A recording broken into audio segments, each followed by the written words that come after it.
¿Qué pasaría si les dijera que las historias de amor más románticas en la historia de la humanidad son, en realidad, relatos de secuestros, obsesión y pactos trágicos? Estamos acostumbrados a ver los mitos sobre la pasión entre dioses y mortales como simples cuentos bonitos. Pero hoy vamos a arrancarles el dorado y a ir directo a la esencia.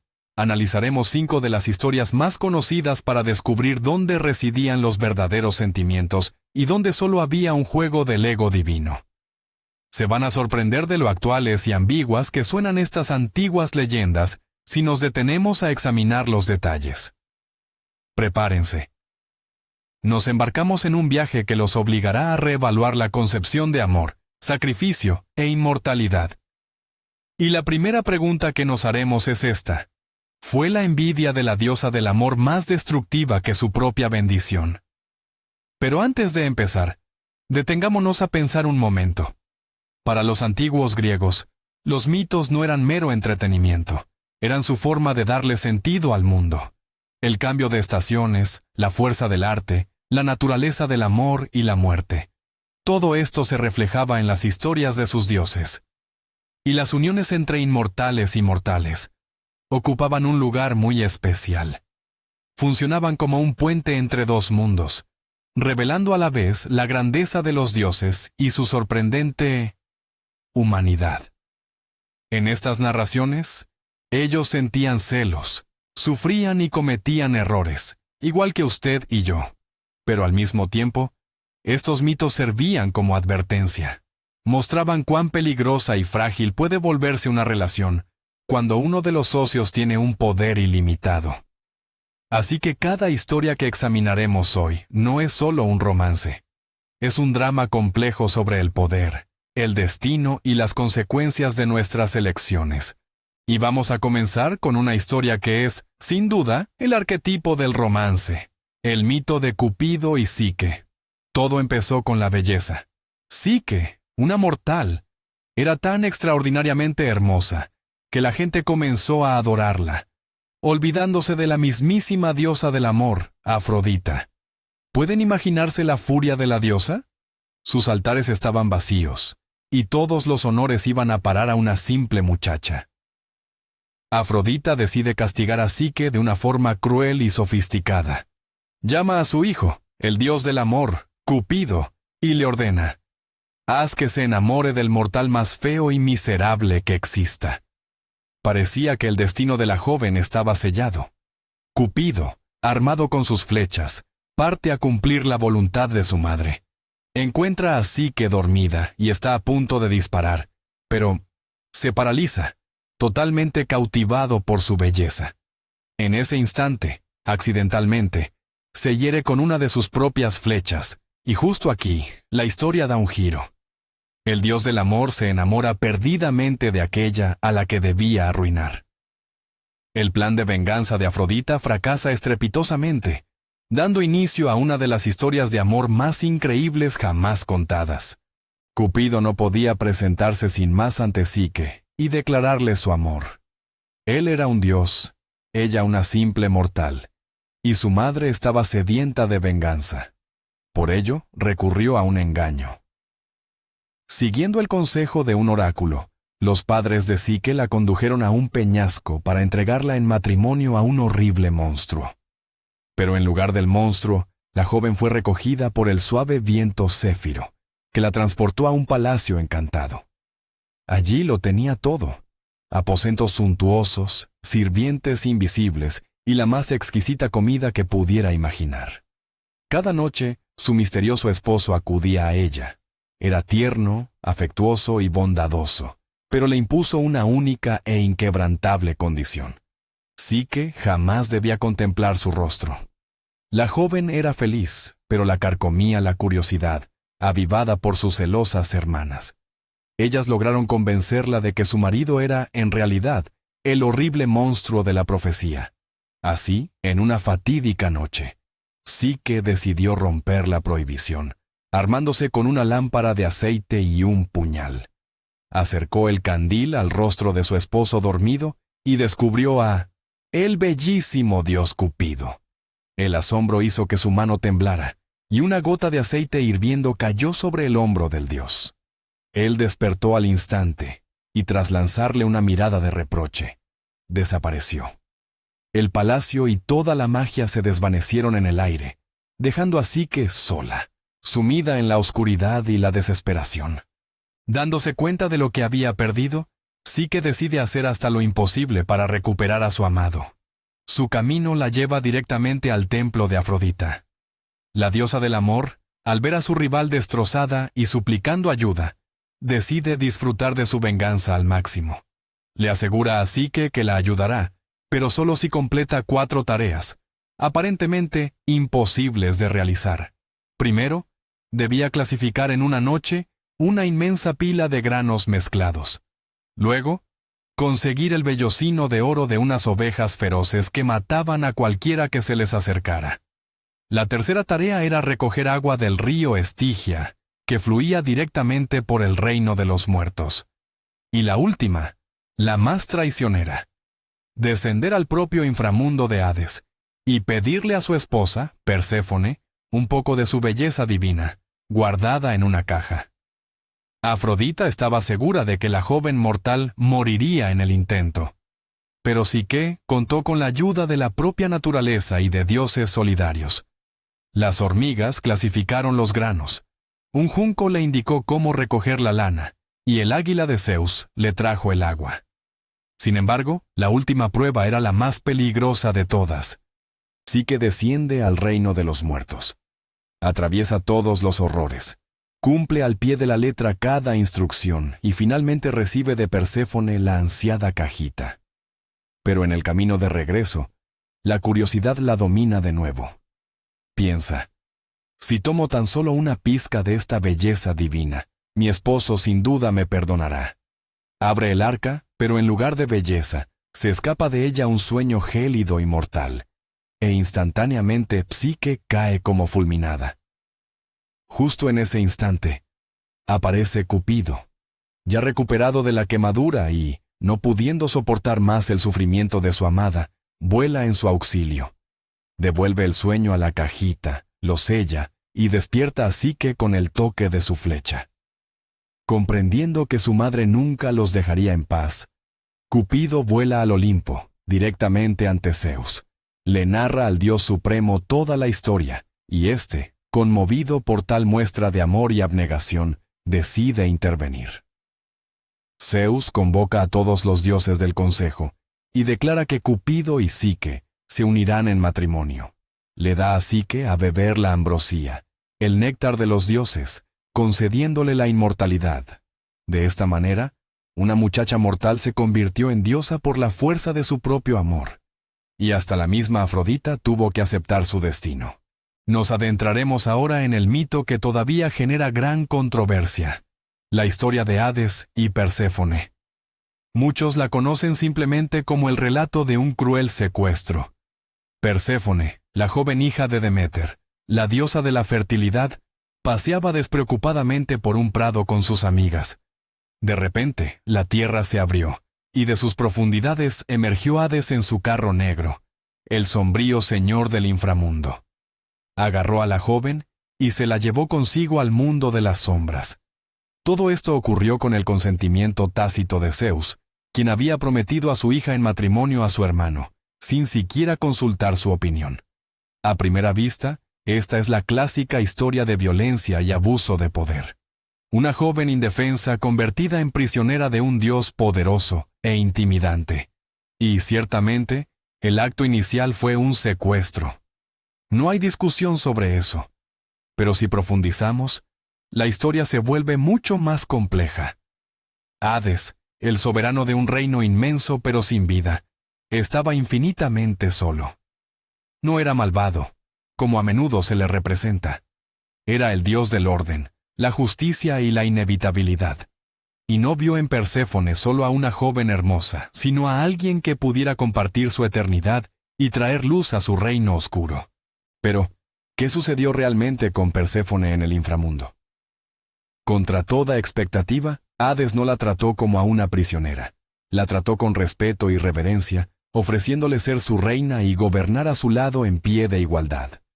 Le mostró sus vastos dominios, repletos de innumerables tesoros, y le ofreció un poder que ella nunca habría soñado en la superficie. Poco a poco, Perséfone comenzó a transformarse. De una joven ingenua, se estaba convirtiendo en una gobernante sabia y estricta. Se convirtió en el único ser vivo en el reino de las sombras, un símbolo de la vida en medio de la muerte. Y es aquí donde surge el detalle clave del mito: la granada. Hades, sabiendo que tarde o temprano vendrían a buscar a Perséfone, le ofreció comer algunos granos de la granada. Según las leyes del mundo antiguo, aquel que probaba el alimento en el reino de los muertos ya no podía abandonarlo para siempre. ¿Fue esto un ardid astuto? Sin duda. No obstante, algunas interpretaciones sugieren que Perséfone los comió de forma voluntaria, pues ya había aceptado su nuevo rol y sentía un creciente apego por su silencioso y poderoso esposo. Encontró su lugar no como una víctima, sino como una reina de pleno derecho. ¿Pero qué sucedía en la superficie? Deméter, la madre de Perséfone, estaba enloquecida por la pena. La diosa de la fertilidad abandonó sus obligaciones y una eterna helada cubrió la tierra. La cosecha se perdió y la gente comenzó a morir de hambre. Deméter vagó por el mundo buscando a su hija y su dolor era tan profundo que literalmente congeló la vida. Los ruegos de los demás dioses fueron inútiles. Ella le puso un ultimátum a Zeus. Mientras su hija no regresara, ni una sola espiga crecería en la tierra. Zeus, al ver que la humanidad estaba al borde de la extinción, se vio obligado a intervenir. Envió a Hermes, el mensajero, al inframundo con la orden de que Hades liberara a Perséfone. Hades se sometió a la voluntad del Dios Supremo. Pero fue precisamente en ese instante cuando entraron en juego las famosas semillas de granada. Perséfone ya estaba ligada al inframundo. Ya no podía simplemente volver a su vida anterior. Su destino había cambiado para siempre. Este punto demuestra que ni siquiera los dioses todopoderosos pueden anular siempre las consecuencias de sus actos. El pacto se había roto y ahora se requería un nuevo compromiso. Así fue como nació uno de los compromisos más bellos de la mitología. Dado que Perséfone había comido las semillas de la granada, no podía dejar el Hades por completo. Pero Deméter tampoco estaba dispuesta a ceder. Finalmente, se decidió que Perséfone pasaría 2/3 del año en la tierra con su madre, momento en el que la naturaleza florecería y daría fruto, marcando así la primavera y el verano. Y durante 1/3 del año, regresaría al reino subterráneo junto a su esposo para gobernar con él. Durante ese tiempo, Deméter caería en el luto, trayendo el otoño y el invierno a la tierra. De este modo, el mito del rapto se transformó en el mito del cambio de estaciones. Pero lo que es más importante, se convirtió en la historia de una alianza compleja y madura. Perséfone se convirtió en un puente entre el mundo de los vivos y el mundo de los muertos. Ya no se quedó en el papel de víctima, sino que encontró 2 hogares y 2 roles. El de la joven doncella Core y el de la imponente reina Perséfone. Y su relación con Hades, que comenzó como un secuestro, se transformó en la asociación de 2 poderosos gobernantes, cada uno de ellos solitario a su manera, pero que encontraron entendimiento mutuo. La siguiente narración es un verdadero himno al poder del arte y a una pasión que roza la locura. El mito de Orfeo y Eurídice. Orfeo no era un simple mortal, era hijo de la musa Calíope, y su talento no era menos que divino. Cuando tocaba su lira y entonaba sus cantos, toda la naturaleza se paralizaba. Las fieras se postraban a sus pies, los árboles inclinaban sus ramas y los ríos detenían su caudal. Su música era capaz de derretir hasta el corazón más gélido. Y fue a la hermosa ninfa Eurídice a quien entregó su corazón. Su amor era tan perfecto y armónico como su propia música. Parecía que nada, absolutamente nada, podría ensombrecer su dicha. Se unieron en matrimonio, pero en su boda, Himen, el dios de las nupcias, lanzó un presagio que, por desgracia, resultó ser fatal. Poco tiempo después de la ceremonia, mientras Eurídice paseaba por el bosque. Fue mordida por una serpiente venenosa. El veneno actuó de forma fulminante, y ella murió, dejando a Orfeo sumido en la más absoluta soledad. El mundo perdió todo su color. Su música, antes desbordante de alegría, se transformó en la encarnación de la angustia y el dolor. Sus lamentos eran tan desoladores que conmovían hasta las ninfas y los sátiros, e incluso provocaban el llanto de los propios dioses del Olimpo. La pena de Orfeo era tan inmensa que se atrevió a hacer lo impensable: descender al reino de los muertos para recuperar a su amada. Ningún mortal lo había intentado antes. Solo armado con su lira, se dirigió a la entrada del Hades. Y su música obró el milagro una vez más. Cerbero, el feroz perro de 3 cabezas y guardián del inframundo, agachó sus colas obedientemente y le permitió el paso. Caronte, el taciturno barquero que cruza las almas por el río Estigia, se quedó prendado de su melodía y lo llevó a la otra orilla sin cobrar, un favor que jamás había concedido. Orfeo llegó hasta el mismísimo trono de Hades y Perséfone. No suplicó ni exigió, simplemente comenzó a cantar.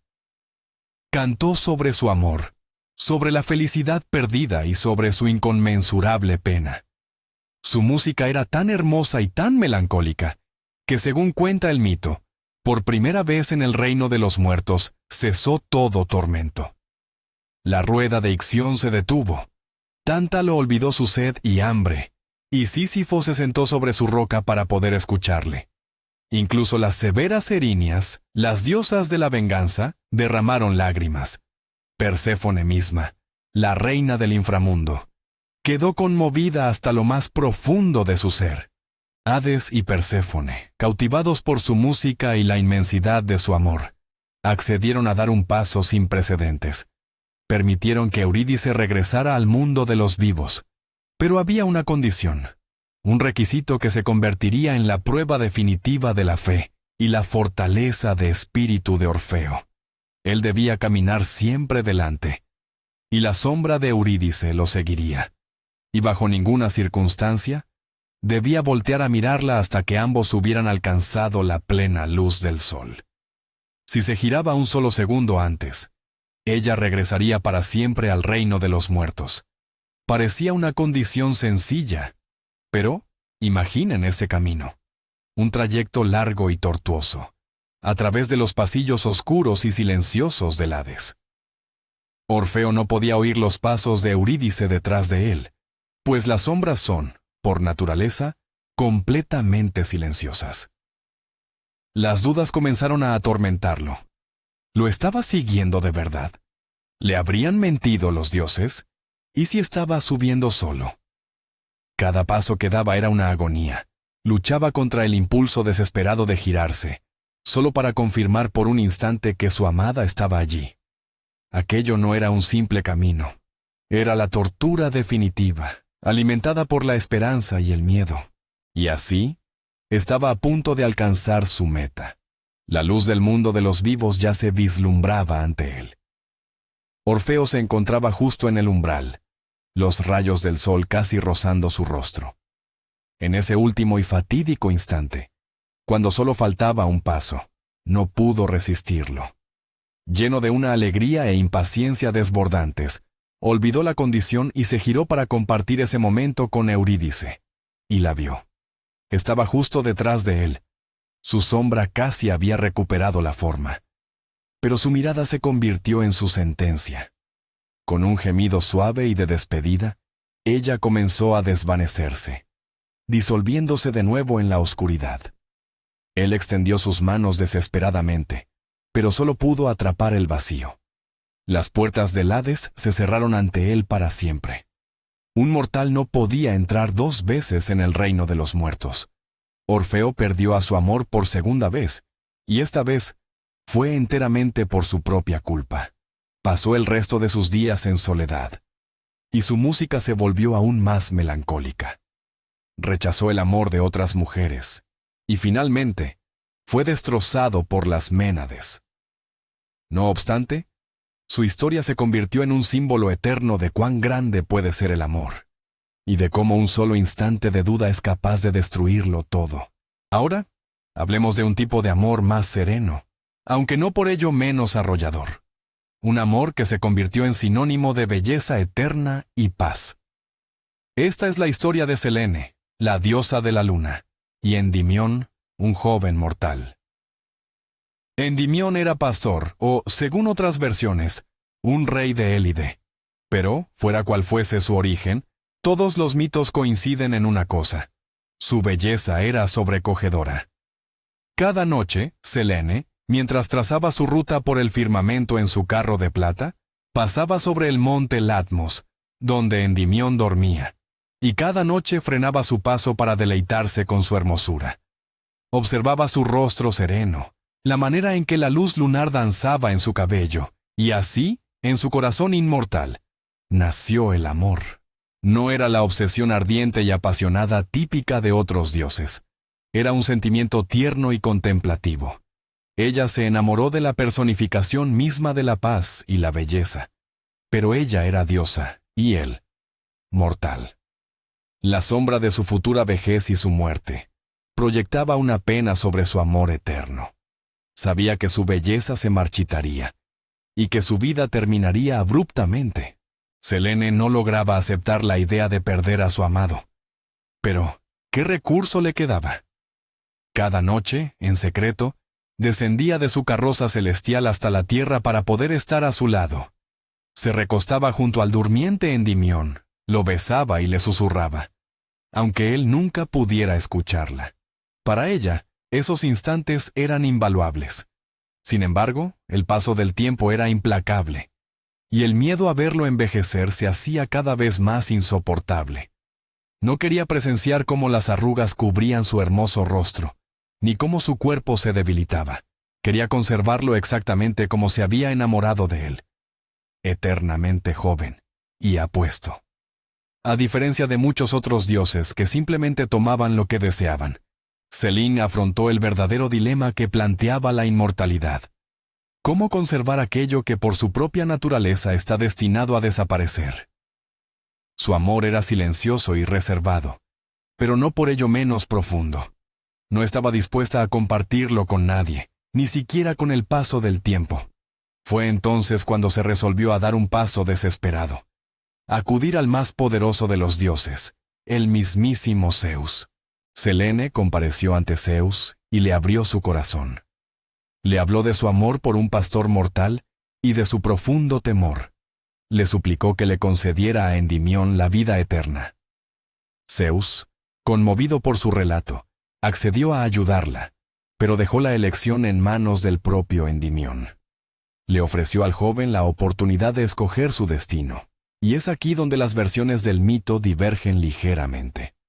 Según una de ellas, Endimión, al comprender que no podría estar con la diosa por toda la eternidad, pidió él mismo el sueño eterno. Un sueño en el que permanecería joven para siempre, sin conocer ni el dolor ni las enfermedades. En otra versión, más extendida, fue Selene quien tomó la decisión por él, o bien fue una condición impuesta por el propio regalo de Zeus. Sea como fuere, la resolución fue tomada. Endimión se sumió en un sueño profundo y perpetuo, que preservó su juventud y belleza para siempre. No murió, pero tampoco vivió una vida plena. Quedó congelado en el tiempo, convertido en una estatua eterna y hermosa, una obra de arte viviente, forjada por el amor de una diosa. Y así es como concluye esta historia. Endimión duerme un sueño eterno en una cueva del monte Latmos. Es inmortal y eternamente joven. Cada noche, su amada Selene desciende hasta él. Puede contemplarlo, estar a su lado, pero jamás podrá hablarle, nunca verá una sonrisa en respuesta, y nunca compartirá con él la alegría de estar despierto. Es una imagen bellísima, pero infinitamente triste. La diosa obtuvo lo que deseaba: preservar la belleza de su amado. Pero el precio fue muy alto. A él lo condenó a la no existencia y a sí misma, a una soledad eterna junto a él. Este es un mito sobre la objetivación en el amor, sobre el deseo de poseer la belleza, no a la persona, ¿Podemos llamar a esto amor ideal? ¿O es la forma más elevada de egoísmo? Conservar al ser amado como un objeto precioso, despojándolo de su propia vida. Esta historia deja atrás de sí un regusto amargo y nos obliga a reflexionar sobre si el amor, a veces, exige no preservar, sino tener la sabiduría de dejar ir. Y por último, la quinta historia, la más apasionada, sangrienta y trágica, el mito de Afrodita y Adonis. Parecería lógico que la propia diosa del amor fuese una experta en relaciones felices. Sin embargo, su propia y mayor pasión terminó en una auténtica catástrofe. Adonis era un joven mortal, pero su belleza era tan perfecta que la mismísima Afrodita cayó rendida a sus pies. Y no fue un capricho, se enamoró perdidamente. La leyenda cuenta que ella fue herida accidentalmente por una flecha de su hijo Cupido, y que la primera persona que vio después de eso fue Adonis. Desde ese instante, perdió la cabeza por completo. La diosa, que antes se regocijaba en el lujo del Olimpo, lo olvidó todo. Se convirtió en cazadora, simplemente para pasar más tiempo con su amado, quien adoraba la caza. Lo siguió por bosques y montañas, vistió ropas sencillas y abandonó por completo sus deberes divinos. Ella, el ama de la pasión, se había convertido en su propia esclava. Estaba tan consumida por este amor, que vivía en un temor constante por la vida de Adonis, ya que él, al fin y al cabo, era un mortal. Afrodita no dejaba de advertir a su amado. Le suplicaba que evitara cazar bestias grandes y peligrosas, leones, jabalíes y osos. Sé valiente ante los cobardes, le decía, pero frente a los audaces, tu osadía te pone en peligro. Le narraba cuentos sobre el terrible riesgo de desafiar a la naturaleza, implorándole que extremara las precauciones. Pero Adonis era joven, impetuoso y demasiado seguro de sí mismo. Para él, las advertencias de Afrodita no eran más que muestras de debilidad femenina, por lo que las ignoraba por completo. Cazar una bestia peligrosa era, para él, una cuestión de honor y de valor. Y aquí el mito nos revela un conflicto clásico: la diosa omnisciente, pero impotente en su amor, y el mortal que, a pesar de todo, no puede escapar a su destino, a su sino fatal. Además, había otro actor implicado en esta historia. Ares, el dios de la guerra y amante oficial de Afrodita, ardía en celos. No podía perdonar a la diosa del amor esa aventura con un simple mortal, y él, simplemente, esperaba su momento.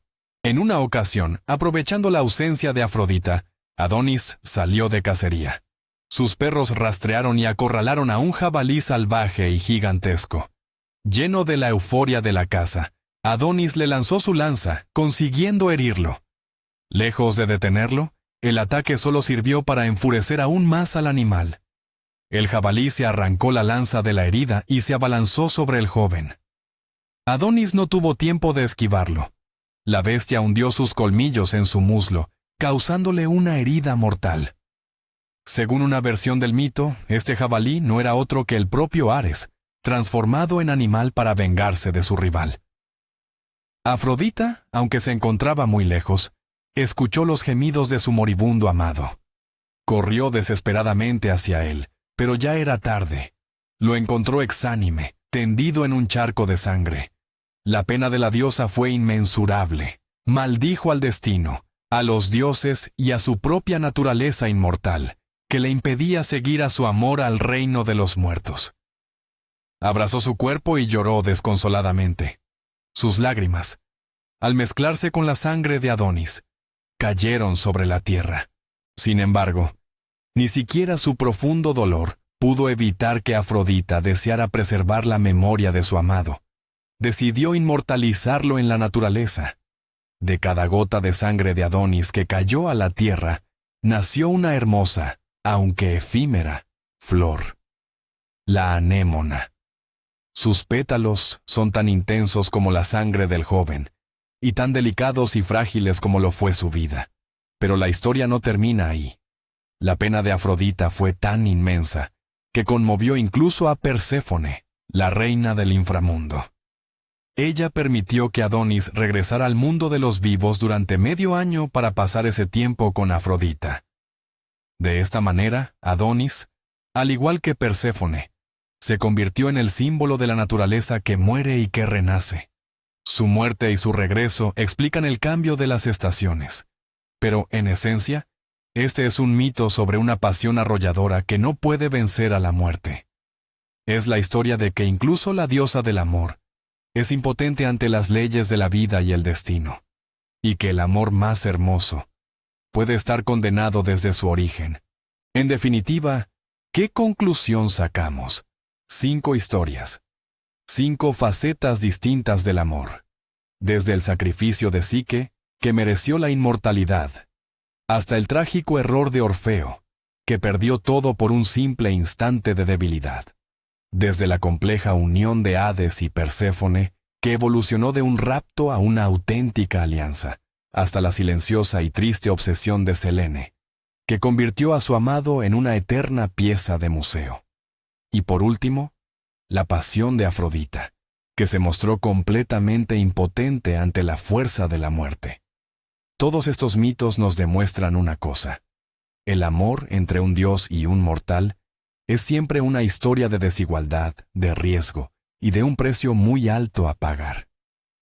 No son dulces cuentos de hadas, sino profundos dramas sobre el poder, la elección y la fatalidad del destino. Nos enseñan que el amor no es solo un regalo, sino también una prueba, y a veces las historias más bellas son, precisamente, las más trágicas. Gracias por haber visto este video hasta el final. Si les ha parecido interesante, no olviden suscribirse al canal y darle un buen me gusta. Eso nos ayuda muchísimo a seguir creciendo. Y ahora, la pregunta para ustedes: ¿cuál de estas historias les parece la más romántica y cuál la más escalofriante? ¿Y creen de verdad que un amor tan arrollador puede existir hoy en día? Escriban su opinión en los comentarios. Me encantará leerlos. Hasta la próxima.